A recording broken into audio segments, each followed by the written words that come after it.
doing it. You supposed to be happy you sitting there with Kid L. Why you mad? The Kid L Podcast. Because I keep bending my forces, so I'm spending like $100, $200 a month on forces. Gotta find something more valuable. Listen, man, Awesome Dre is in the building. The legend himself has graced this couch, man. What up, though? You are mentioned every single time they talk about original legends from Detroit. When it comes to the music and the culture, Awesome Dre is always brought up, man, to this day. It was impossible to find you, though. It was literally, I was like messaging 1,000 different people. Then all of a sudden, I figured out you had an Instagram page, but I thought it was fake. Wow. Because I don't know, it just took forever to get in contact with you. You're so, like, how busy are you right now? How busy is your life, man? Not busy enough. I need more money, more work. I'm out here trying to get paid, man. So, but yeah, I appreciate you inviting me on here, man. I done watched a lot of episodes on here. Informative, entertaining, funny as fuck. Thank you. It's the shit. But yeah, Yeah, I'm that's glad legendary. to be here, man. But Well, yeah. one of the last times that I've heard your name on mainstream media, Eminem was at the Rock and Roll Hall of Fame giving a speech, and he shouted you out. When he was listing off all of his influences and inspirations, he mentioned Awesome Dre, which was insane, right? Did you get to watch that live? No, I didn't see it live, but I was informed about it. He also mentioned our brother Merciless Amir too. You know, he came out at the time that we came out too. So yeah, that was the shit. Hell yeah. Well, you're looking at Eminem as an MC to MC type thing, so it's not it's like cool to you, but not as like starstruck as most people would be, or like, you know. No, it's the shit. I mean, because like when a motherfucker who sold more records than anybody else in the world say that you was one of their influences, that means I helped that motherfucker sell it all the you know, more records than anybody in the world. You know what I mean? Are you Shit, selling with the along with everybody royalties? else on that list. He lists out a lot of motherfuckers, man. Do you think they should start making influential royalties? Like, if I had influenced your music, I That'd need be the points. shit. That'd be the shit. Hell yeah. Yeah, man. You know, stemming from your music, you know, when people look at it, when your fans look at it, you know, they would suggest that Public Enemy or Rakim are people that probably influenced a lot of the songs that you create today. I mean, created throughout your career. You know what I'm saying? Do you agree with that? Do you have those Man, influences? Because you only had a short term of hip hop You before really you. just like hit the nail right on the head, like really 2 out of 3. Because my top influences as far as MCs to really like push me to make records, you know, was Chuck D, Rakim, KRS-One, Kool Keith. These guys like this was, you know, influencing me to like really take it to another level. Because before that, we were still listening to like, you know, Cold Crush Brothers, Fantastic Five, Melly Mel, all of them, you know, type of guys. But yeah, they were very big influence at the time that we was coming up, because we was like we were the last of the Mohicans at the tail end of the golden era age of hip hop, 89. And, you know, I claim the 80s. We put out a record in the 90s too, but you know, our first record actually dropped 87, 12-inch, you know. Right. Well, You Can't Hold Me Back 89, right? And that's Yeah, that was the third 12-inch. That's the breakout song. That's right? the one that really like popped, yeah. But at the same time, like, you didn't get to hear too many sounds before you, right? Because like hip hop was still relatively new. It wasn't like it's been around for 40, 50 years for you to be able to kind of figure out what path to take when we it in. started, it was still just in the streets. You know, more so, I don't want to really say underground or whatever, but it wasn't even really accepted, no mainstream or, you know, wasn't on the radio or no, you know, commercials and all of that type of shit. It was just something that you had to like go to a certain place to experience, you know what I mean? Hip hop, it was a whole way of life. The music was a part of it, but it was just, that's how we was living in the 80s. You know, you dressed a certain way, you talked a certain way, you had your hair a certain way, you know, all of this shit. And then, you know, some people, you know, MCs, you know, some people DJ, some people B-boy, artists, graffiti, you know what I'm saying? You know, spreading knowledge, all of that. It was a part of a community type of cultural lifestyle, where it wasn't like you didn't have to like be rapping to be a part of hip hop, you know what I'm saying, or nothing like that. But it was just shit. We talked different. We had our own, you know, vocabulary, our own slang and everything like that. So, yeah. So hip hop itself was, or not to oppose it to this time, but the cultural substance and like the stickiness of it was more sticky. Like you could feel more of it at that time, what hip hop was. It was so many different flavors. Yeah.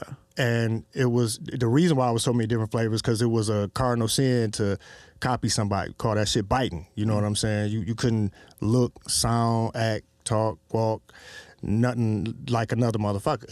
You was perping, you know what I'm saying? Perpetrating fraud, whatever, you know what I'm saying? Old ass slang. But yeah, so it wasn't like it is now. And then it was like harder because you had to prove yourself like face to face with motherfuckers. It wasn't like you had social media or all this type of hype and promotion behind you, nothing like that. It was like you was out in the literal streets, in the clubs, wherever, you know, battling motherfuckers, whether it was b-boying or MCing or whatever, because I'm a b-boy first. So I was popping and locking and all of this shit before I even picked up a mic, and we was killing them on that. But so you had to prove yourself, like every time you could go outside, you know what I'm saying? It was a motherfucker wanting to challenge you or whatnot.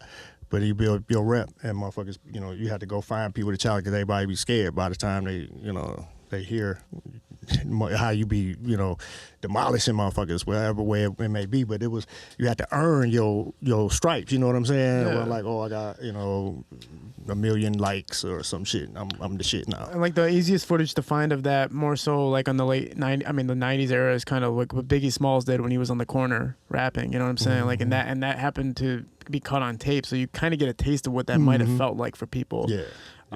So when you're walking out of your house every day, how old are you when you first entered the b-boy era, and when you're actually trying to get involved in hip hop? Like, what age do you remember really diving into it? Man, shit.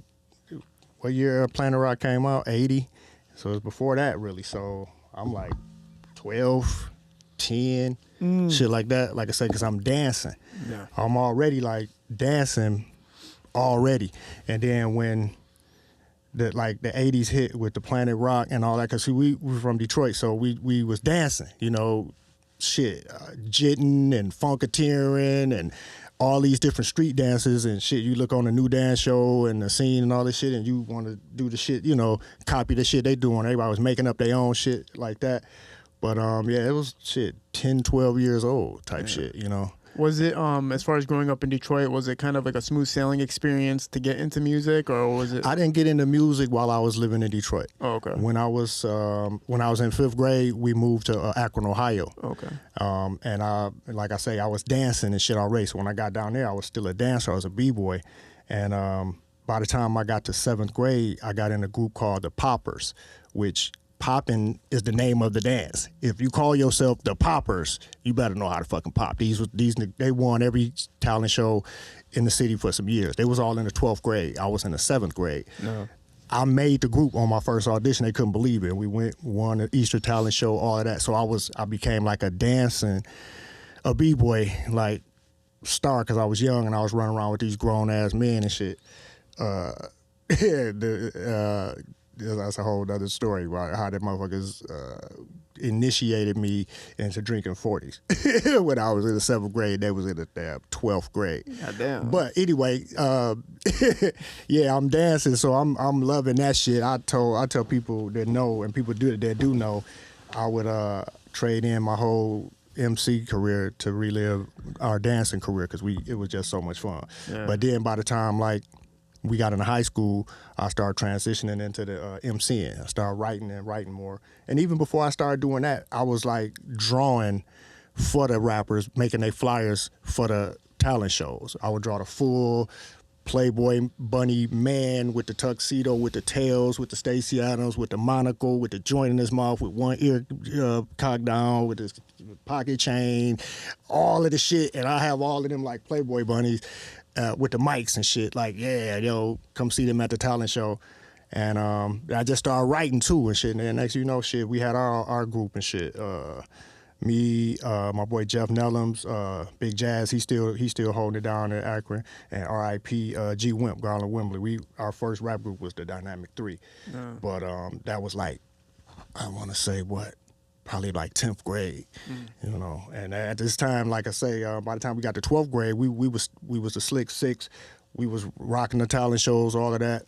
And but they still was telling us rap, it was a fad. It was gonna play out. They didn't want to give us no play like in the studio or nothing like that. Or no, we tried to get a deal with this label that was local down there, and it was like, man, y'all need to go and try to be like New Edition. You know, if y'all go try to be like New Edition, we can work with y'all and shit. We like, man, that ain't us. That ain't what we do. But so it's just to show you how it was, and really know backing or support from really the industry or nothing like that. But we wasn't really doing it for that at that time, because it was our shit only, and it wasn't for the general public or whatever, you know. So, yeah. But Who do you think the first artist was in like the history of hip hop to prove that it was so marketable that it could be a worldwide success or like a nationwide success at the least? Well, when we first heard Rapper's Delight on the radio, I think that might have been the first like rap record that a lot of people like really heard on the main radio station. Like, you know, it blew my mind. I couldn't believe it, because it was, you know, it was like 98, you know, FM or WJLB or some shit. We just was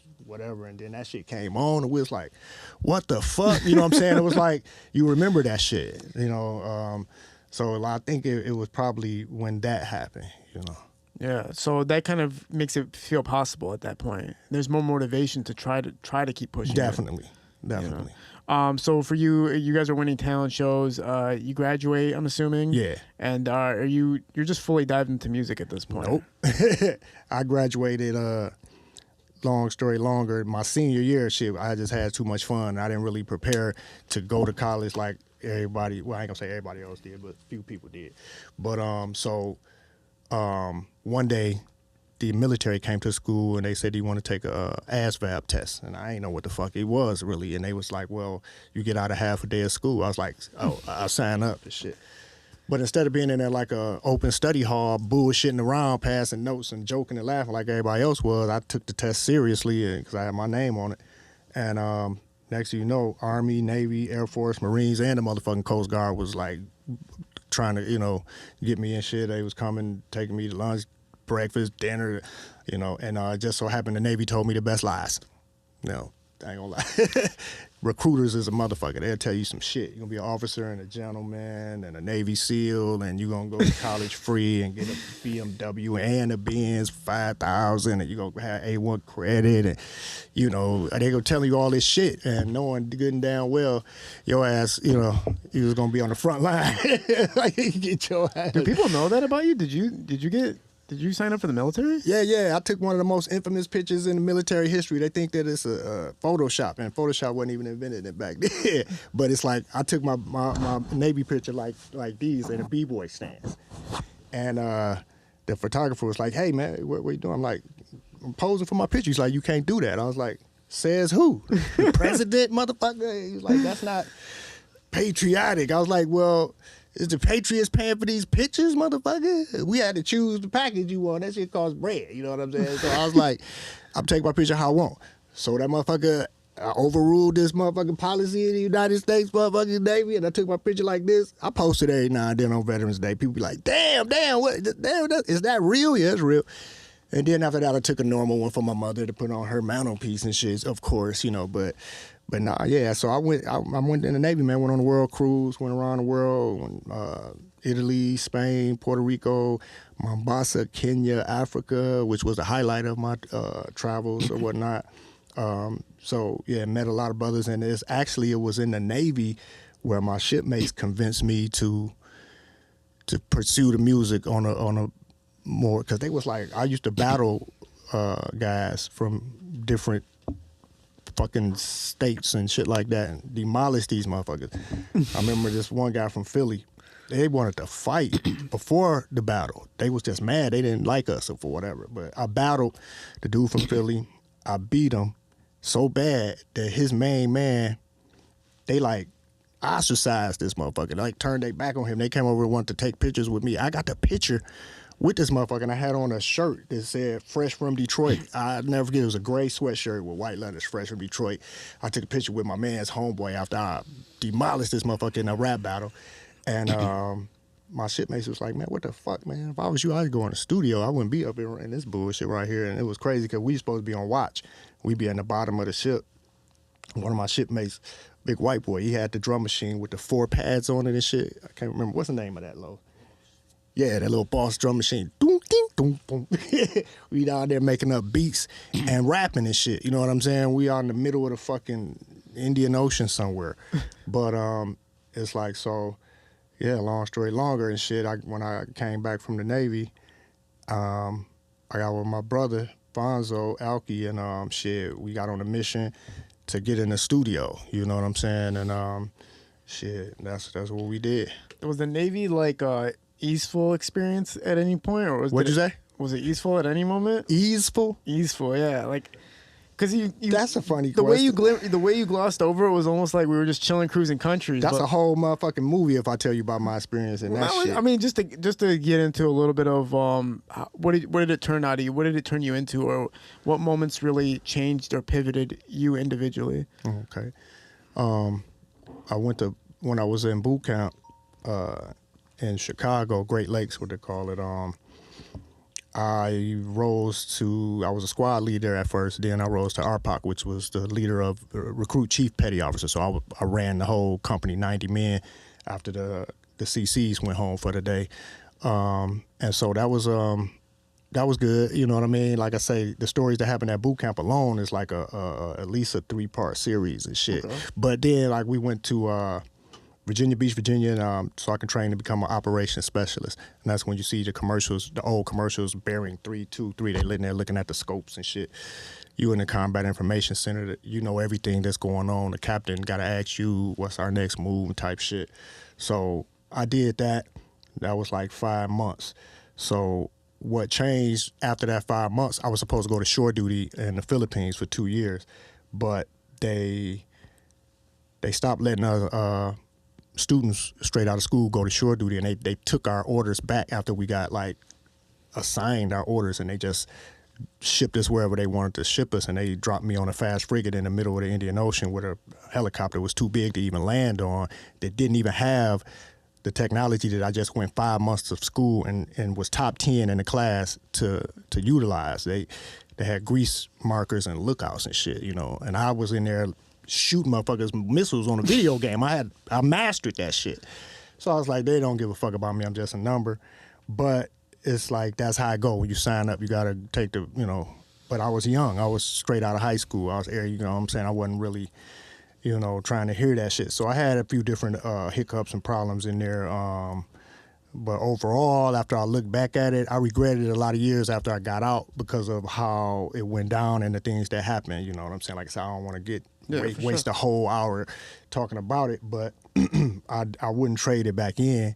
You know, the experience of the people that I met, the discipline that I did learn, the traveling, especially being in Africa and being able to walk on the earth and talk to the people and experience that at a young age, even before I was so-called aware and conscious, you know, as I, you know, grew into that years after that. Yeah. But just to have that experience alone is shit, I wouldn't trade it in for nothing though. So yeah, I had no regrets really on it. I used to, but as you grow and mature, you realize, you look back and you learn from all of that.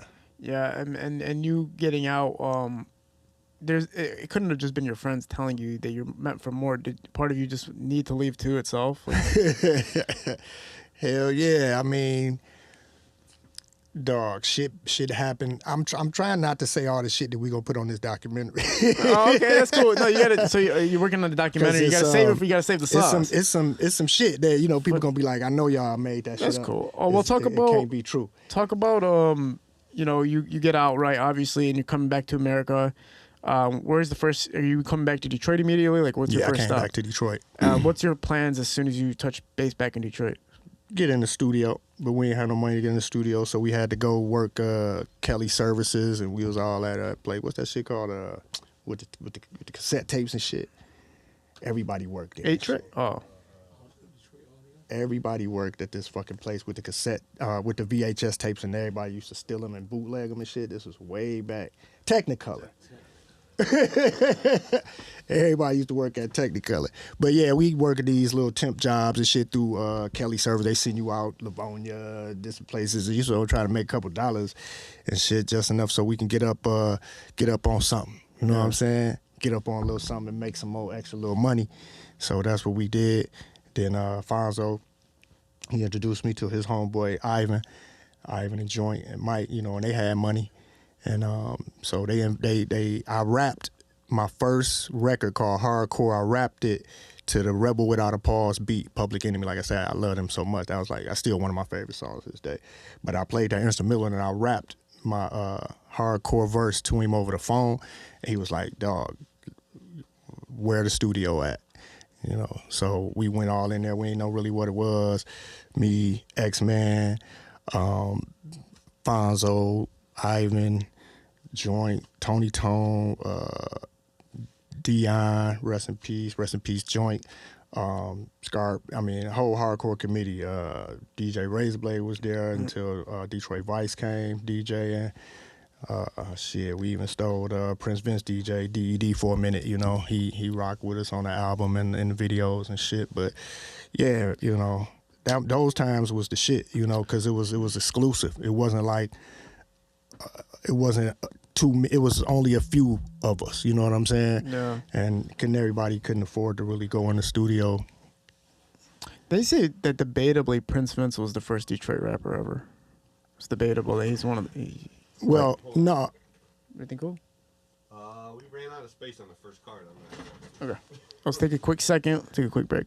Yeah. When you do research on the internet, there are people that do mention Prince Vince as possibly one of the first hip-hop artists from Detroit that emerged from Detroit. Well, he's one of the first who got popular. He had the Gangsta Funk. You rap over Flashlight, you're going to be popular. But he came out in our era. You know, we was like kind of close in era coming out. DJ Los and Easy B, brother sitting right over there, they album came out before our album came out, you know. And actually, that's this right here. Cool. So this is Untouchable, right? Yeah. DJ Los, Easy B. Yeah, so that actually came out Fire. before mine. And even when we was recording our first 12-inch, like way before this album came out, we was looking up the rappers like Audi D. He already had an album out, full color, big Donkey Kong cables on in a convertible and shit with the cell phone. We was like, oh shit, you know. So, you know, it was a lot of rappers that was already out before, you know, before we even got into the game, you know. But, you know, we was just blessed, you know, to be exposed at a certain time to whereas we start getting more exposure because we were like the first interview on Rap's Corner, and that was like preceding Rap City. You know, they might even got the idea from them. This was Brian Piccolo and Cole Medina, and they had a show on the New Dance Show with R.J. Watkins, and they that worked with Nat Morris and The Scene before. So we grew up watching The Scene, and then we was able to be a part of the New Dance Show. Me and Mossy Ski did the theme song for Rap's Corner, and they interviewed everybody. You know, everybody. You know what I mean? So. But yeah, I mean, it was back then, man. I'm just saying, it was a different environment because of the newness of it, you know, the rawness of it. It was still just only for the streets, really. You know what I mean? We didn't expect at first, really. Everybody wanted to get played on the radio or whatever, but that was like a long term, you know, like, yeah, that's a wish and a hope and a dream. But you guys, I mean, you guys were like the first rap group to get signed from Detroit, right? Like, you guys were the first rap group to get signed from Detroit. And I don't, nah. You guys weren't the first one to get signed from, not 80, you guys don't think, who was before, what rap group got signed before you guys? Who knows? Like a major deal. Yeah, Dre, you were the first, Dre. Yeah, who was before 89? I might be the first motherfucker that didn't know I was the first. Shit. What the fuck? That's a first. I mean, they say it, you know, but I don't claim it because I already know that other people, I don't, you know what I'm saying? You were the first major. Yeah, you were the first major group to get signed in Detroit as a rap group. That's for sure. Well, okay. Well, it's very I guess well so. documented. Now, this record, it may be, you know what I'm saying? And that means that just goes to show you who was the oldest and the coldest, right? Now, so this is 2024. So September the 12th, one day before my son's birthday. That's my birthday. September the 12th? Mm-hmm. What? Yeah, 1991. Wow. God damn, I just gave out my age. All right. Yeah, man. Y'all got this is your birthday twin. Oh, shit. Okay. Yeah, man. This is so that's my birthday twin. That came out 35 years ago on your birthday. Man. So 35 years ago. So, of course, in September, we got to have an event where I'm going to perform this song. I mean, not this song, this album. Yeah. Front to back. And I want to probably take that on one. I'm going to take that on tour.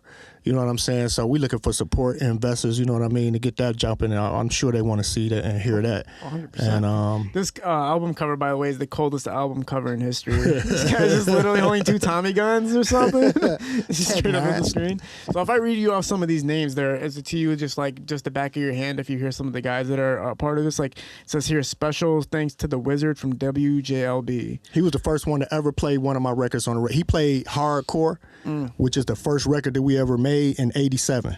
Yeah. Early 87, we made that record Hardcore.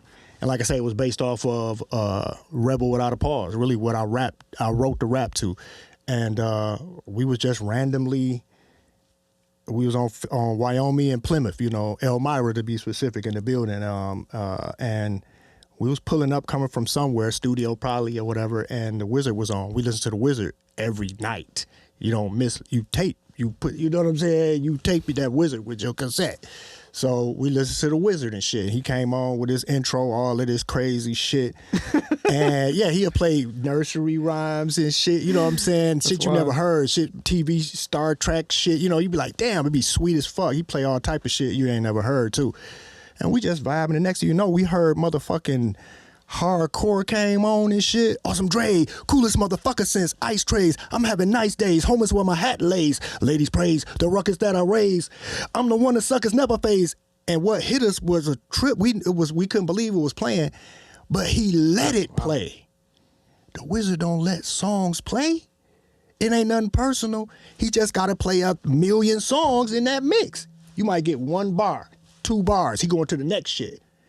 Or you gonna mix your shit back and forth if you Run DMC. Now Peter Piper Pick, now Peter Piper Pick, now Peter, he'd do that shit. But he was a mix, you know, he let that shit ride out, like let me speak and shit. I couldn't fucking believe. We was dancing in the middle of the fucking Wyoming and shit, blocking traffic. Everybody looking at us like we crazy. We like, bitch, this us. You know what I'm saying? This us. It was crazy, dog.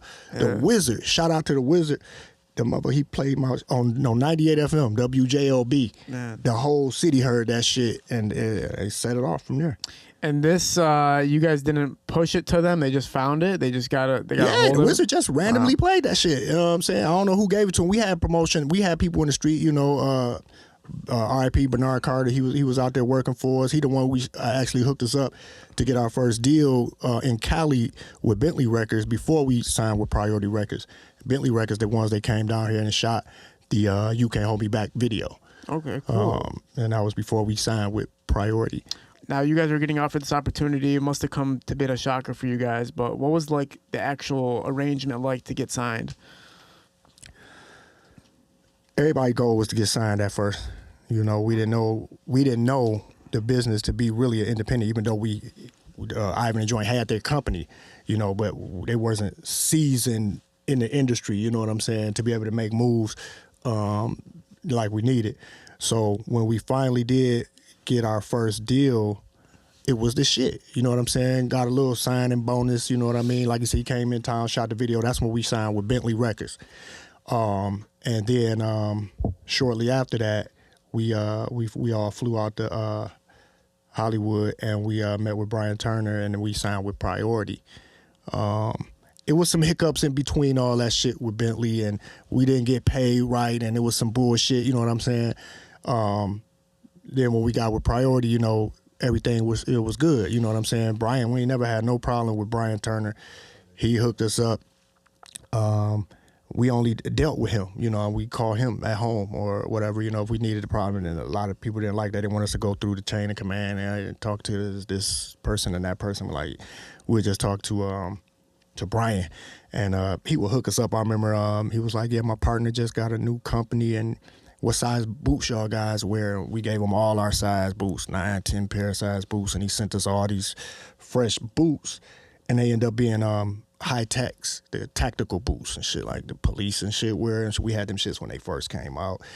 He when Van Grack was popping, he had Van Grack send us fucking a whole wardrobe of leather sweatsuits and shoes and hats, and we was just Van Gracked out. But yeah, Brian Turner, he was cool as hell with us, you know what I mean? So when we did sign that deal, like I say, it was bittersweet because we didn't have a amicable departure really from Bentley or whatnot, because we wasn't getting paid. And is a whole nother story. We had to fly out there on them, you know what I'm saying? Like 9 deep once again, unannounced on the plane and show up and then have a discussion and a discussion that This is like the NWA Ice Cube scene type thing? Actually, it's a trip, dog, because people get it confused. They got it confused at the back and when the shit happened, and they thought they got mixed up. They didn't do. They had. I don't know what happened with them, but what happened with us was, dog.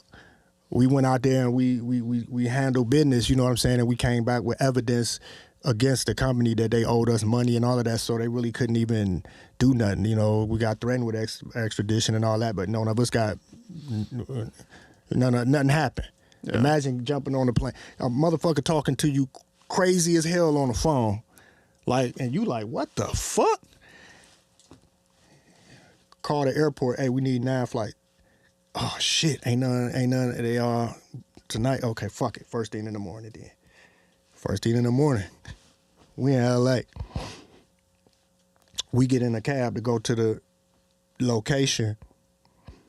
It'll take a $100 bill, rip it in half, and gave it to the cabbie. He's like, man, you got to pay me. You pay me, you get the other half when we come back. He was scared as hell. He was like, man, what is y'all going to do? Like, don't worry about what the fuck we going to do. You just be this fucking van right here when we get back. We went in there. We said hello. We chatted nicely, you know, and some furniture got moved around, and we left out. And that was the funniest shit ever, dog, because do you remember X-Men when we was leaving down the hallway? He's soft about it. Everybody. Furniture being moved. Dog. The whole building was fucking destroyed. Everybody was looking down the hall because it was like an office building, you know. We came out that office and all the other people was like looking down the office and shit. And we getting back to the taxi, and then somebody said, hey, what y'all doing? Somebody had the balls. They was like, what y'all doing down there? And I even said, oh, nothing, just a little remodeling. Oh my God. Dog. Yeah. So we came back home, and to all the threats of us going to jail and this, that, and the other, but when we looked at all them motherfucking invoices of paid in full of money that we never did receive, we was like, yeah, we be happy the motherfucker come back out there and show the motherfucker judge this shit. So, was it like life-changing money? Like as far as like... Or any money is life-changing money. Motherfucker take anything from you, dog. That ain't fuck that. Right. You know what I'm saying? So it wasn't just like skimming off the top. We knew we was selling a lot of records, dog. We had family and friends in different states and cities was telling us they can't get our record because it sold the fuck out. That shit was like popping in several cities. This shit wasn't just popping in Detroit. We was bigger in other cities than we was in Detroit. You know what I'm saying? Certain cities, we was like number 1, number 2, 3, top 10 definitely. We was in like across the country from New York to California. So for us not to be getting paid, and then after confronting and told we wasn't gonna get paid and what the fuck we was gonna do about it, and we ain't shit, and Detroit niggas ain't real gangsters and this and that, California is the real Wild West and all this and that. Yeah, that's cool. I got respect for LA. I got G's out there. I got family out there too, you know all that, but it's about real and fake, right, wrong. You know what I'm saying? You don't just get the fuck over us, you know. Especially when you wrong, you know, but right either. I don't give a fuck, but no, it was just one of them situations that we just couldn't just, motherfuckers, certain shit just make your blood boil when you had that's it. I mean, they got off light. No. They got off really light. But if you let people get away with it, then they just keep pushing that, right? And then you're just stuck in there. Pretty much. It's almost like they take advantage of you. You can't be taking advantage of pretty much. And it had got to that point that we felt that that's what they was doing. And, you know, so we had to take action. So when you get to Priority, everything is smooth? Yeah, everything was smooth with Priority. Yeah. They hooked us up, you know what I'm saying? How did they figure out how to market you guys? How did they figure out where your demographic is, where your fan base was at that time? It's not like they had social media like they do today where there's algorithms and stuff.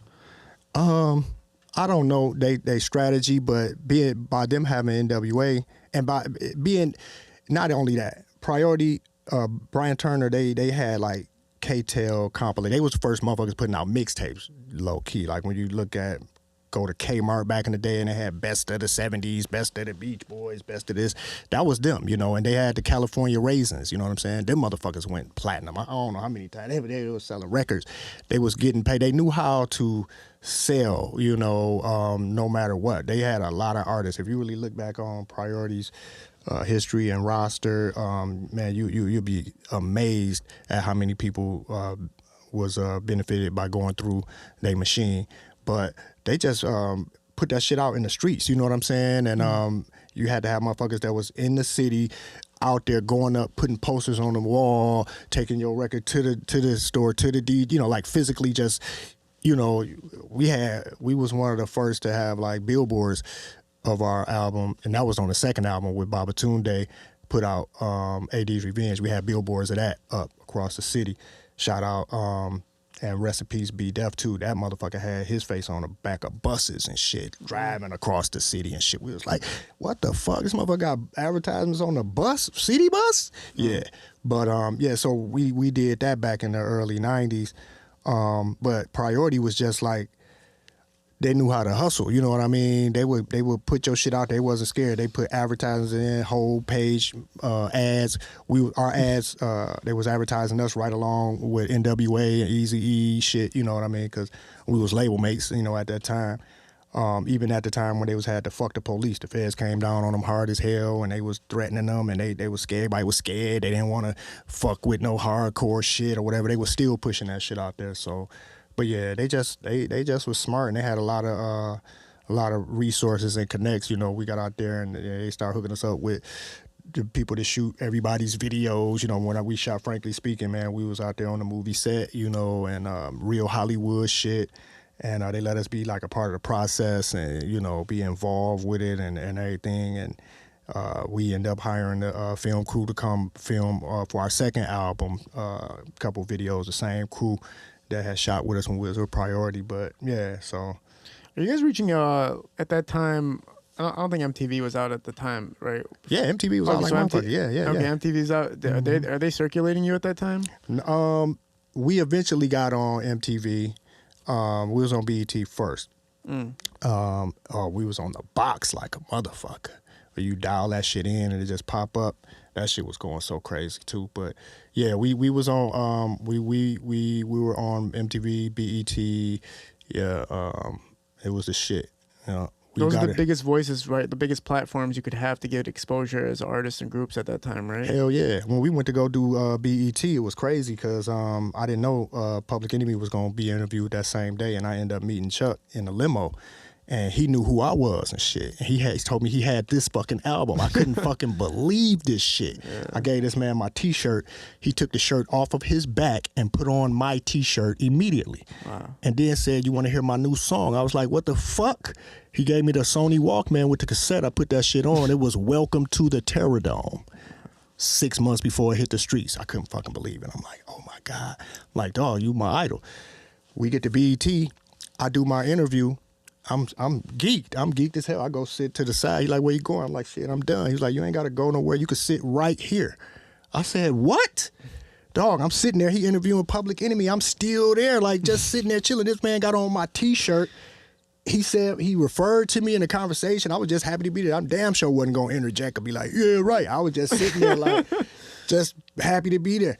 He was like, we got young brothers out here doing big, like awesome Dre over here. I was like, oh shit, damn. That is me and shit. Oh shit, this motherfucker Chuck D said my name. I couldn't fucking believe it, dog. That is me and shit. Dog. Right, he said, man, you want to go to the club tonight, man? Chuck Chill Out DJing. I was like, what? Went to the club with Chuck Chill Out. Chuck Chill Out say, man, you want to come to my birthday party next month at the Tunnel in New York? Yes, motherfucker. And then Chuck D gonna ask me, hey man, how about you? We doing a tour down in New Orleans on Thanksgiving and shit with Too Short and Third Base and Yo MTV Raps, Ed Lover and Dr. Dre. How'd you like to come do that? Don't ask me no dumbass questions. Dog, that was like one of the greatest days of my fucking life. And that, and to this day, Chuck, that's my dog. Call him right now. If he ain't in the country, he'll hit me back.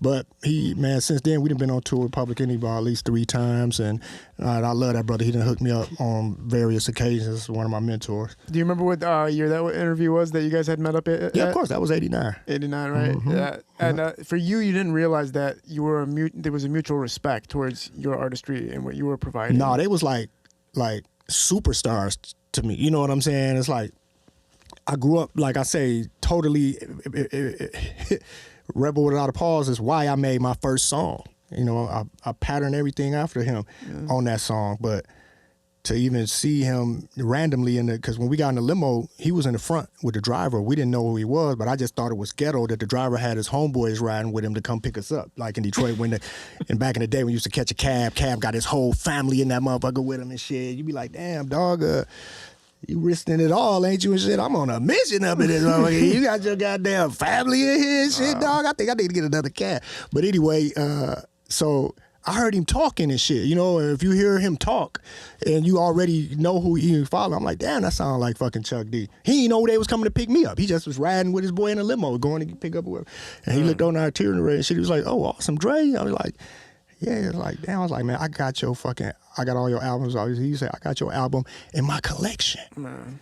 But yeah, to grow up and then you done met your idols and worked with them. And like I said, I've been on tour with Public Enemy. I done did songs with Melly Mel. And I mean, shit is just crazy, dog, And now it's so interesting listening to the people that from the early 2000s that you had influenced, right? Even when you talk about Eminem, you talk about Jay Dilla, they're referencing you when they talk about a lot of their influence and material, you know what I'm saying? So for even you to understand that impact, and when you're looking at Public Enemy and you're influenced by them, and now you're continuing that kind of inspiration for others that become the greatest of all time.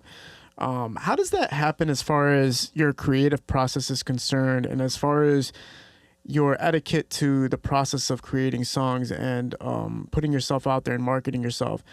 Was it something you crafted in your mind, like this is how we're going to do it, this is how I have to pay this amount of attention to my music? Or were you kind of free with it, just like whatever's on the track is whatever's going to be on the track? Yeah. We was pretty much off the top in it, Really? Yeah, just freestyling. It really wasn't like we sat down. We would just come up with individual songs and just shit that we like. We would write. It's certain music we like. Back then, it was a lot of sampling and shit. So we wanted to rap over certain type of beats that we like or whatever. But we was just like having fun. It wasn't like we seriously sat down and wrote a blueprint out as far as how we was going to put this together. It came together, as just puzzle pieces, and then we end up crafting that. But yeah, it was like an organic process. When I think about hip hop sometimes, and when you hear about people and their influences and they talk about the 90s generation, it's almost like they studied it. But it's interesting to study something that didn't have a formula. You know what I mean? Yeah, it's like art is, you could do whatever the fuck you want, and that's one thing. Like when we in the studio, you supposed to be able to do whatever you want that the equipment allows. Now, if technically we can't do this, I can understand that. But we've been in places where we say we want to do this, and they say, "Oh man, you can't do that," and we're like, "Why?" We're like, "Well, that's not how they usually do it," or some shit like that, and we like, what do you mean? You know what I'm saying? This is a studio. We're making records. We can make this shit however the fuck we choose. But people would try to dictate you sometimes. And these be the people that's not even executive producing your shit. It just may be the engineer or that's in there, and they trying to limit you or hold you back into a box that they didn't created or whatever. But you supposed to be able to go in the studio and do any damn thing that you feel like doing, that the equipment will allow you to do. Right, maybe for them they're stepping outside of their expertise, which makes it more difficult for them to execute what you're asking, right? So then a lot of engineers was not used to dealing with hip hop. Mm-hmm. They used to doing R&B or rock or soul or jazz. All of that shit is totally different than mixing and hip hop music. Mm-hmm. So yeah, they already had their ways, you know what I mean, that they will record. So when some young motherfucker come in who ain't even a musician, start trying to tell them how the shit's supposed to be, they don't really want to hear it. Yeah. So you got to get with a person with a more open mind to allow you to create your shit. What producers did you find really understood you and the collaborations were just fully where you wanted them to be? It was all in-house. We had Corey Blake, the Detector. He produced not only for us, but for pretty much most of the hip-hop artists that came out in our time. Yeah. It was a few producers back in the day, but we stuck with, we only dealt with him. He produced this whole album. We had our influences. We would bring songs saying we want to rap off of this, and he'll technically make it happen, Talk about the 90s as far as developing the career, and then, you're watching cats come out, Detroit's Most Wanted, Esham's coming out, all these cats are really pushing the scene forward. Is there like a collaborative effort? Is it reaching out? Talk about the kind of span of your 90s career at that end while watching all these other cats emerge at the same time. Well, we was late 80s. Right. So this was like 87, 88, 89, and little 90. That's really like our era where we did, where we came up. All of us came up in that era. By the time it came to the 90s, like I say, 90, when we do that 80s Revenge X 92, about 92, 93, we did our second album, and we kind of switched up our formula because we had got with Babatunde and Kwesi, and they was a Rasta, and they was exposing us to a lot of books and knowledge, and I see you be up there trying to do yoga, but you like it? Nah, but do the real lotus. Can you do the actual lotus? What, the sitting position? The lotus. What's the difference between what I do and what they do? See, he don't know X. Where your legs are over your legs? Both of them. Yeah. Both one here and one here. Listen, on top. I do Eastern yoga, man. All right, I don't do. Do you know how to do this? No, man. You ever heard of BKS Iyengar? Light on yoga. He's one of the greatest yogis on earth. My yogi is Sadhguru from India. I don't know if you're familiar with Sadhguru. Now, he might be a student, a grandchild student of BK. This is an abomination, man. No, man. See, me and X, man, we jump up here and do the scorpion on your ass, man. We would jump up here and do the scorpion on your ass, dog. Full back bends, all this shit, man. Bruce Lee splits. You're a yogi. We was doing this shit. Now, I ain't gonna lie. But me and that man right there, X, man, we would go. We were doing classes twice a week with Babatunde and Kwesi, whole class. We got up to 3 times a week at one point for how many years? Years that we practiced this shit, and we came in that bitch stiff as this fucking mic stand. And next thing you know, like I say, dog, serious shit. But yeah, I appreciate it, and I like it. I understand where you was coming from, because I hear people ask you and you get an explanation. Oh yeah, I get my back, and it was I didn't say my back, man. I said it makes you fully attentive to the person you're watching or paying attention to. Mm-hmm. But your spine still has to be aligned, erect, because it's like an antenna, right? Yeah. And the more erect, I mean, pause these days. You gotta pause everything, goddammit. But the more your spine is aligned, the more you receive things. It's like an antenna. Your spine is like an antenna, so you receive things better. So I've learned that this is pretty good too. It helps me. This isn't like a yoga position or anything, but this helps me still pay attention. Right. But the breathing is the main thing. That's the number one thing in yoga. You get to pranayama and the fire breath and all of this, and the golden breath. You don't know about the golden breath. Listen. You might. I wake up every morning and do 45 minutes of yoga and meditation. I have an actual whole process called Shambhavi Mahamudra, which involves locking your neck, your abdomen, and your anal canal. So you the shit. Yeah, so there's the whole process behind it. Yeah, I know. I'm just fucking with you and shit. We do the nose inhaling and exhaling and everything like that. I'm just fucking with you. No. But no, it's cool to hear that you do that though, man. Yeah, I ain't gonna lie though. I ain't been did it in a minute, but you gotta see. I haven't missed a day in 7 years. Oh what shit! The fuck? Oh shit! It's time to go. Technology failing us. Oh, you're sitting in a bed of wire. Stop filming. Cool.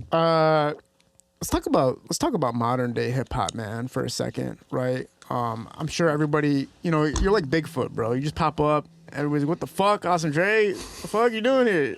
Are you still in Detroit? Yeah. Okay, so you're still around the city and everything like that? Yep. You paying attention to what's with the underground Detroit scene and the mainstream Detroit scene right now? I haven't been, but I'm interested. You know what I mean? Okay. I feel like out of touch. I see what's popping and bubbling on the surface more so, but I really want to see what's coming. You know what I mean? Pause. But oh man. But I'm trying to link and bridge the gap between the younger generation too, because I am the coldest, oldest, and hey, I still got shit to offer. Well, that's why I was kind of getting into the 90s era of Awesome Dre, because I want to know what kind of made it where if you're on fire, everything's going well, why didn't you just continue it till today, like where just full press till today? Like, well, like you keep saying the 90s, I'm going to stop you again. I represent the 80s. I know you represent the 80s, but... And that's when everything happened. For By sure. the time 90 came around... But that's kind of what I'm asking. I'm kind of asking, like, no, what? okay, this is what happened with us. This is what happened. This is why that shit didn't transfer That's what I'm at, yeah. Fully into the 90s with us. And this is important. Lack of proper legal representation and management. Okay. We were all young and ignorant of the business. And we had been out on Sunset Boulevard up in the penthouse offices dealing with these people and all of this shit.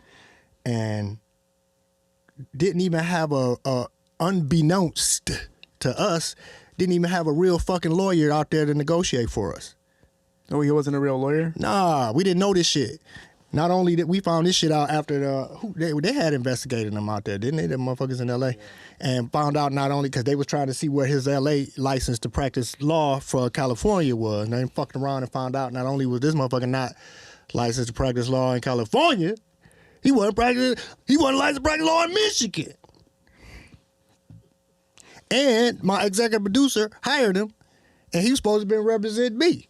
That's called conflict of interest. Yeah. Motherfucker, you belong to Ivan. Until I pay your motherfucking ass, I don't believe you. And Well, I heard about that. That happens these days, even with managers. Like they'll have a manager come scout an artist, and they'll get close to that artist, and then bring them to the label, and then that artist trusts the manager to delegate these meetings. But really, the whole time, the label and the manager are working together to kind of get the best they can out of this artist. Man, the artist look. is talking to the manager like, "Is this a good deal?" And the manager's like, "Yeah, this is a good deal." It's like, okay, we got him. That's the thing about this business, though, man. It's so scandalous. And when we got into it, we realized that it was worse than the streets. Because it was like they would do shit like the same shit as the streets or worse, but it was legal, though. And we were like, what the fuck? How is these motherfuckers getting away with this bullshit? You know what I'm saying? They make up their rules and shit as they go along. And, like I say, it's about who you know and your connects. Yeah. Yeah, so as that area concludes of the group kind of in the 90s dispersing, right? It was because of legal, they played you guys basically? Yeah. See, we had lack of proper representation and management. Like I said, we had a problem with Bentley before we even got with Priority. But then we got with Priority, everything was cool, but at the same time, it's like we didn't and that was another thing too, we didn't realize what that shit really, really mean called recoup. You know what I'm saying? You sign that deal, they give you an advance, they shoot your videos, they fly your ass all over the country doing all of this shit. You all up in the hotel eating fucking filet mignon and popping bottles of Dom P. That's what we do. That's what we did. And then we was like, yeah, man, Frankly Speaking peaked at number 6 hot rap single in the country. It came in at the bottom 25, and every week it shot up with a bullet, and it peaked at number 6. Top 25 hot rap singles in the country, Billboard magazine. It ain't just you had to sell records, and your record had to get played to make it into that publication. So that shit, it was bumping. And we thought we was ready to get paid. It was like, yeah, our shit is this and that, number this. Hey, we trying to get paid. And they was like, yeah, y'all will. Once we recoup all this money, we didn't, dropped off in your, career and everything. And so and then, like I say, it didn't help that they did go through that shit with NWA at the time. You know what I'm saying? Because it kind of made everything kind of stagnate a little bit. And then, we got tired of stagnating and being put on the back burner, so I was advised by another legal to get out of the contracts. I had to file bankruptcy. Oh my God. So I had to file bankruptcy to get, because we were still attached to these people not getting no money. So I had to file bankruptcy, get released of all of those contracts, and then we put out our second album with Strictly Roots Recordings, AD's Revenge, with Baba Tunde and Kwesi, and we tried to, and that's another thing. We had all the connects that we established with Priority, and so we tried to pick up where we left off with them and reach out to all of the different outlets that Priority was using, and we spread ourselves too thin, and at the same time we didn't have a machine to regulate all that shit. We sending out packages here, packages there, packages this, all this money going out, and motherfuckers like, oh, it must be my birthday, thanks, you know what I'm saying? And we got out of hand, you know what I'm saying? And the money was not coming back like it's supposed to and quick enough, so that kind of slowed, you know. So yeah. So with you guys having to file bankruptcy and not having the machine to push you, like you're saying, it's just totally demoralizing to the point where like music is off the table now at that point? At a point, it did. At a point, I backed off of it, and you know, I was getting more so into my studies and into my consciousness and awareness, like I say, because at the time and shit, man, I had changed my name. It wasn't Awesome Dre and the Hardcore Committee no more. It was Bomani and the Sons of the Sun. And everybody's like, oh, this motherfucker done lost his mind. Oh my God. I would do concerts and shit and would just only do the new conscious song. I wouldn't even do You Can't Hold Me Back and all. I'm like, yeah, that's old. I'm past this. Shit only been a couple years ago. And I'm like, yeah, that's the old shit. You know, and motherfuckers like, are you literally crazy, motherfucker?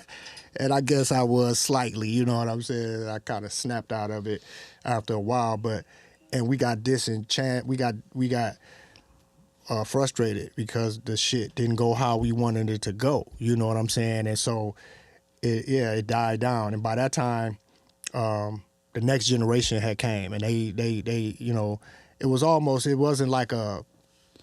a disconnect from that at that time too, because it wasn't like what they thought it should have been, like a smooth baton pass or whatever. Like, okay, we didn't got on and now we helped them get on and all that, but we wasn't really, it appeared that we was on, but appearances is not always what it seems, you know what I'm saying? So right. Everything that looked all good and shiny ain't really gold. So we was still under that learning process of learning shit the hard way and trial by error and all of that shit. And motherfuckers got just tired of pouring money down the drain that wasn't coming back. Cause, you know, guys was used to putting money up and getting that shit back in a couple of days, right. If not sooner, you know. But so yeah, we got kind of, I got kind of like disenamored by this shit. Like, you know, I'm straight. But just like time do though, as it go by, people they say, damn, that shit was the shit though, you know what I mean? And they start appreciating the shit more that it when it stand the test of time, you know, and motherfuckers still listen to your shit like year in and year out. Cause there's a lot of sweet shit come out, but we forgot it, you know, until somebody like really remind us about it. But, you know, when you have some shit that a lot of people still remember, it's hard, you know, it's history now, you know. People listen to this shit all around the world. People got this album, so it got more appreciated over the years. It's harder when you're so involved in the Detroit music scene right now, and you're just watching everything the way it is. It makes it more difficult to remember soulful tracks like this, or what it was, or you know, even the J Dilla era, which nobody really talks about in the city per se, as when it comes to street rap or anything like that. They're not really focusing on that. But they say when you go outside of the U.S. or if you go to different states, that they are talking about you, that they are talking about the J Dillas, that they are talking about Black Milk, that they are talking about these guys that really contributed to hip hop on a level that wasn't microwaved. It was more of like a process. And so that's probably something cool that you can feel about it, at least at the end of the day, like that, you know, that resonates still to people. But as far as you afterwards, you're just done with music at that point now, and now what did you end up doing? Not really. As far as like professionally, we were still trying, you know, we wasn't really out there like that, but we never really stopped the creative process. Okay. We would always still be at the house. We had all the equipment, all the drum machines, the 1200s, all that out shit. I was I was DJing for a minute. Y'all, hey, we got 3 DJs in this motherfucker. The original DJ Los. This is one of the coldest DJs in Detroit hip hop, period. We got DJ Cage. This is a multi-talented brother here. He shoots the videos. He makes the beats. He done produced me and Guilty Simpson on The Craft. Check that out on YouTube. We got DJ Vader back over there with Nephew from Detroit. This man got all kind of business going on. X-Man in the house. Jack Frost, the motherfucking the Cole MC, motherfucking the house that Jack built. We got Bug Brown over here. We got MCs, DJs in this motherfucker like, you know what I'm saying? This is just, these my family, you know what I'm saying? These my people, you know what I'm saying? And shit, I done went through a stage where I just DJ. I went through a stage where I just produced and made beats and shit, you know what I'm saying? I went through different phases and stuff during that time. And it wasn't really until about we was doing, like I say, we put out the AD's Revenge in '92, and we had a couple videos off of that, and that was AD's Revenge, which is the title track. Rest in peace, Amp Fiddler. He played on that, the title track on that. It's a reggae joint, and then This Is Babylon. We shot that right after the riots in LA, like '92. Yeah, I guess that was '92. Yeah. And so we was pumping that at the time, and but like I say, when you used to having a Priority Records, do your shit, and you try to pick up where they left off, you can't pick up where they left off. You could try, but you're gonna run out of money and juice way quicker than they did. But like I say, we still was recording and getting in the studio and putting stuff together. And even like I say, right now I signed a deal with Troy Davis Architect Entertainment where we're going to release some unreleased music. We have it's really what is amounts to is a You Can't Hold Me Back Part 2. It was recorded in like '88, and we have songs from '96, songs from '99, and we're going to put all these on a couple EPs and drop this out this year, just to let people hear some of the classic material, because everybody trying to go back and recreate this certain sounds from the 80s and 90s, but we already got it already produced and packaged up, and one of them was the Lost and Found. The one from '88 was actually lost and found years later, like crazy. The production on there is like a You Can't Hold Me Back Part 2. Right. It's nuts with all of the scratching and the samples and all of that shit too. So you could look forward to hearing that this year.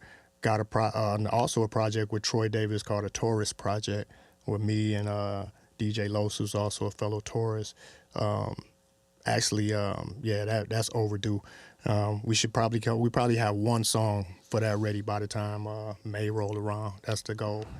But so you're trying to, it's not like a comeback type thing, but it's kind of like a reemergence of just bringing your sound back. Both. Yeah, because we got old stuff and we got new stuff. Okay. So we're gonna package and put out the unreleased Lost and Found material, and then we got new material. Like I say, DJ Cage gave me one of the hardest beats I ever heard in my life.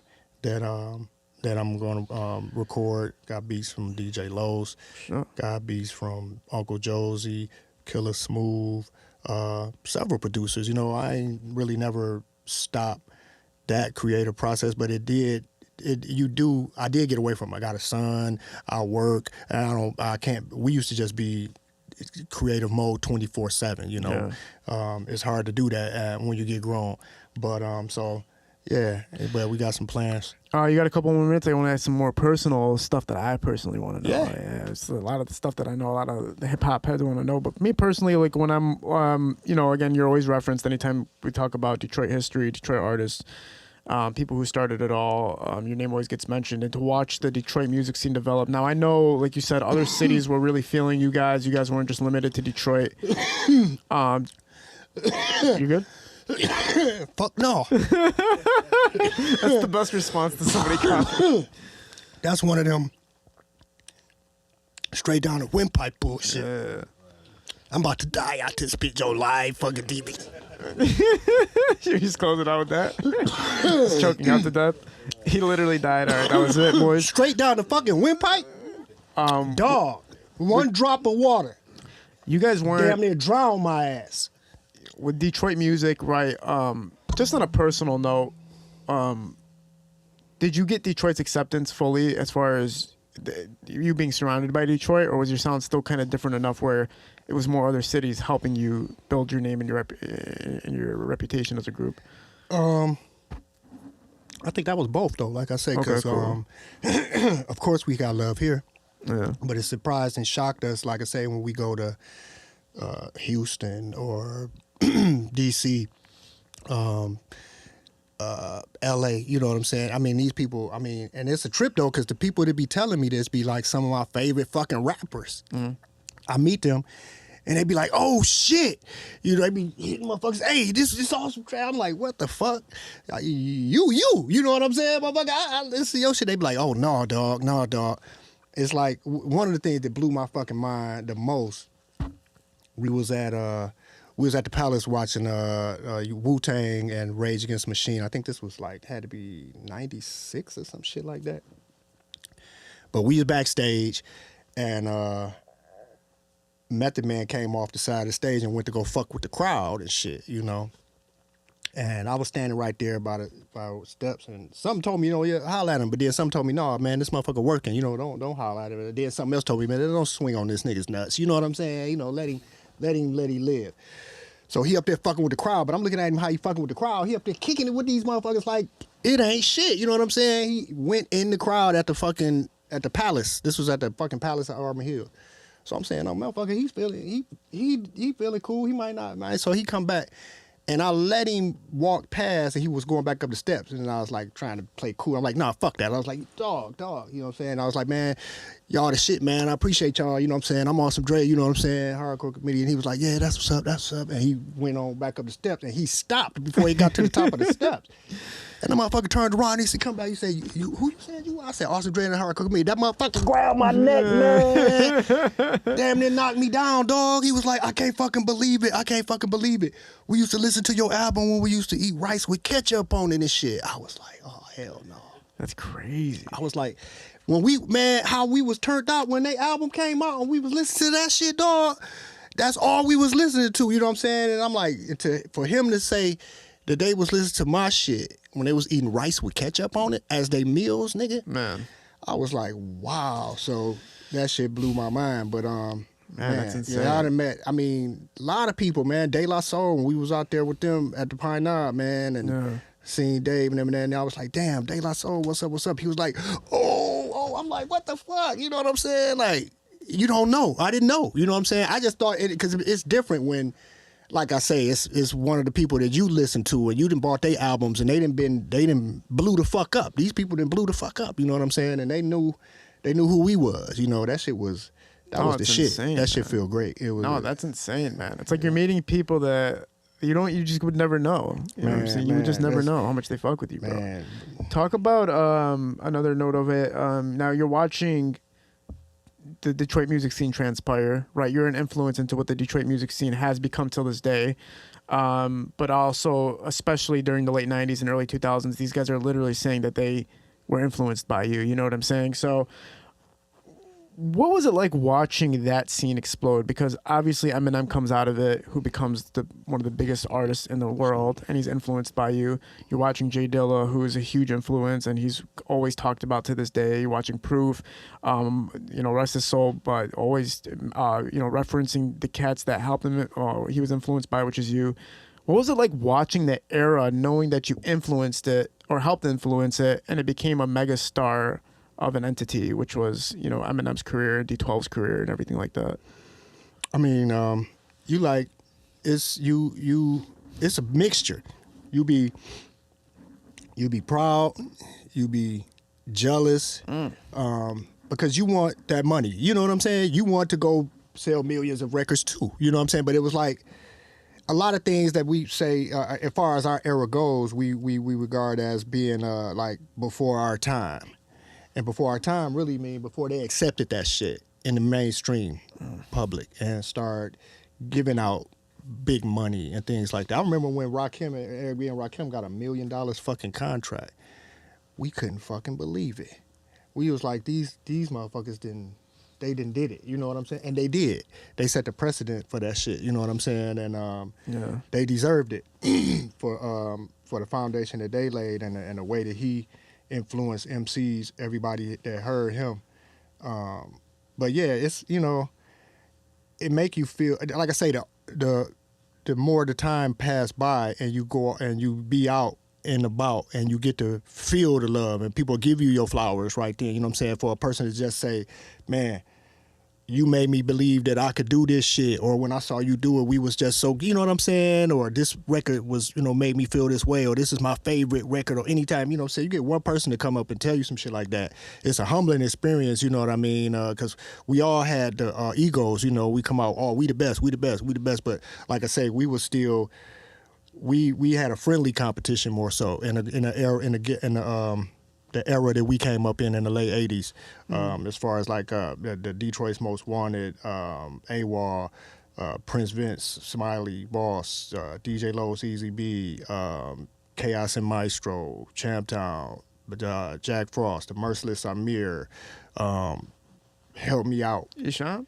These is like, we all was like doing shows and shit together all the time. You know what I'm saying? At the Latin Quarter before it became the Grand Quarter and shit like that. And these rappers balls and Michigan Hip Hop Awards and all of that. I remember being, I shouldn't even say this, the first. No, but they gave me the best male rapper, at Michigan Rap Achievement Awards at the Latin Quarters, and gave us an award just for even producing this album. And it was a trip because the record, the trophy they gave me for best male rapper was about like this, and the trophy they gave us for getting the record deal with Priority was I'm like, dog, you need to switch that shit around. But it was cool though. But yeah, I mean, shit, no, it ain't nothing like them times. But to be able to see the growth and the it's still some diversity, but I would like to see a lot more cohesiveness, not a lot more unity, because it's still too much division within the hip hop community of Detroit. And the thing about it I see in Detroit as far as where hip hop go is it's only a few artists that are students of hip hop who actually know, because whatever music or whatever field you get in, you have to know that you go back as far as you can and find a history of. You can't be a jazz artist and be like, oh, Miles Davis and John Coltrane, that was before my time. I don't listen to that. That's old music. What? You ain't no jazz artist then.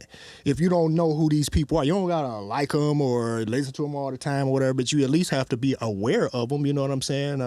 If you claim to be in that genre or in that field. So, but that's one thing that I see that not too many of the younger artists even know about our, because like I say, man, this album came out 35 years ago, man. These guys this shit is before their fucking time, literally though. But this is a staple in hip hop, not just Detroit hip hop. This fucking album is cold, dog. This shit this motherfucker standing up next to. I saw this album on the top 10 chart from over in Europe, man. This what really fucked me up. I had just started getting on the internet. This shit was like, I don't know, 2004 or something, 5. And I had Googled my name, you know what I'm saying? I had never had Googled myself. I Googled that shit. I'm on this bitch, I couldn't even blink. I couldn't believe. I'm like looking at all this shit like, what the fuck? I didn't know I was this fucking sweet. But no, they had a top 10 list over in Europe. It was what was they the it'll come to me. I don't want to misname their name though, but the motherfuckers that was on the list. I mean, I can't remember them in order, but it was Run DMC, Public Enemy, NWA, De La Soul, Too Short. I think it was EPMD. Every motherfucker on the list was like multi-platinum motherfuckers. You know what I'm saying? Yeah. And they had my fucking album on the list. And I thought it was a trick, some fake shit. No, they regarded this shit over in Europe right along with the rest of them, albums. And I was like, wow, I got to get my ass over there to fucking Europe. Yeah, man, it's cool. It's cool. It's really an honor to have you on here, man. I know the Hip Hop Museum inducted you, or they had you in, they have images of you or, biography about you inside the Hip Hop Museum, which is really cool.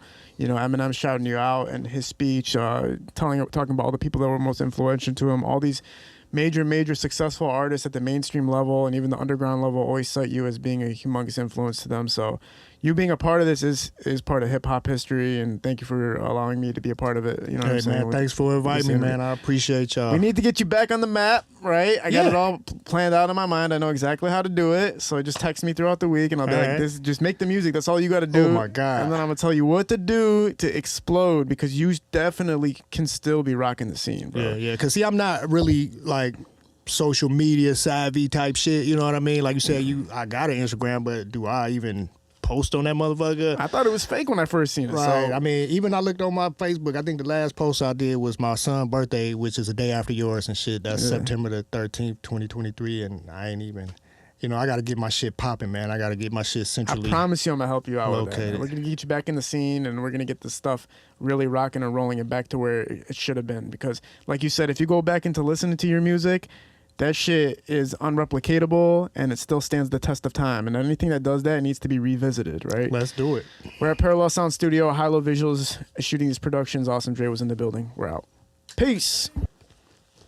Okay, so this right here, man, first of all, again, like the fucking image on it, the cover art on this is literally incredible.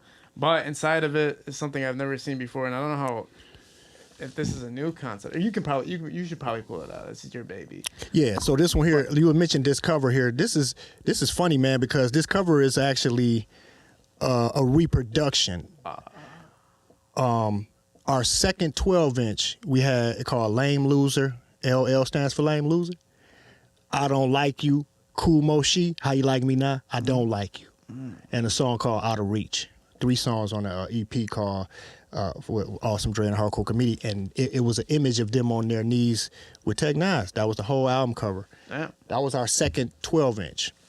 So by the time we did our third 12-inch, which was You Can't Hold Me Back and Committing Rhymes, and we signed our deal with Priority, and they wanted to put the whole album out. They said, we like that. We like how you did that one picture. We want to recreate that. I'm like, what? I was mad as hell. I wanted my fine ass face on the front of that motherfucker. Like, yeah, you know, I thought we was about to do some whole new Hollywood photo shoot for the album cover. They're like, no, we just want to redo that concept. I'm like, we already did that. I thought it was, you know, I didn't think it was smart. But who the fuck am I and shit, you know what I'm saying? Little young 21-year-old can't tell a motherfucker shit. They knew what the fuck they was talking about, because not only does motherfuckers mention this album cover profusely and shit, I wanted the picture to be the whole album cover and then the words superimposed over that. But see, by them being professionals and knowing how to market and promote, they like, no, we're going to put your picture. They're going to see the picture, but the letters are going to be fucking bright red. Yeah.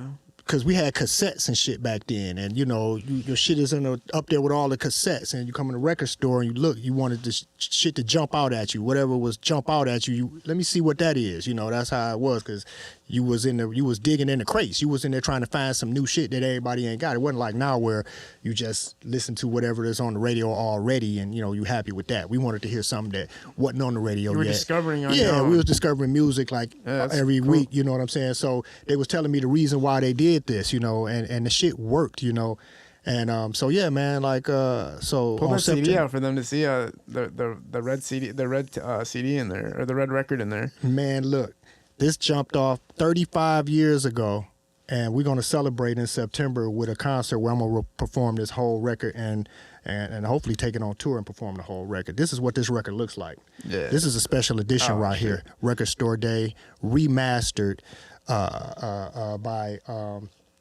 Block Sonic, my man Sean Franklin, man, look out at on that the East thing. Coast. Look at that thing. And oops, that's okay. It's still good. But yeah, that's that cherry red boy right there. Collector's edition item. And if you like that, you just go to getondown.com and order you one. You know what I'm saying? They got them right there along with all kind of. So these are in stock right now. Classic. Like, you can actually go and buy these. Yeah, getondown.com. Okay, cool. And you can get this. And it comes with a digital download card too, so you can go ahead and just put the music in your phone or your computer, and you can actually share that a few times too.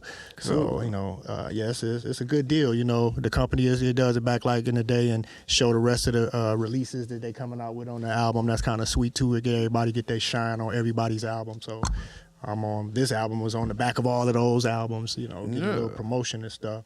You know, that's the new AD logo right there. Look out for that.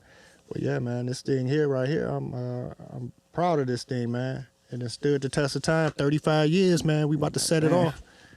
I look forward to it happening. Yeah. This is sick. Everybody go get a copy right now, man. Yeah. And look, man, you should do a partnership with these new record players. They're very small. Nick Speed. Huh? Yeah, Nick Speed. He has one of those mini ones where you just He made it. He created it. DJ Los presented that to Dame Dash just a couple weeks ago. You know, that's our boy, you know. the portable I remember ones? with Nick Speed. Oh, okay. I remember Nick Speed. He was a little kid in the basement on a beat machine. You know what I'm saying? Like literally, like I was there. Yeah, Nick Speed still to this day just grinding it out. I seen him at Bizarre's concert recently, and that's our man. That's our man there. Yeah. Matter of fact, you guys should do a good partnership idea. with That's them, a good man. Just idea. literally get that and this, and then it's like people can figure out how to play it. But obviously, they can download it off the card too, right? They can just put their phone to it and find it on Apple Music and whatnot. Yes, sir. Very, very cool.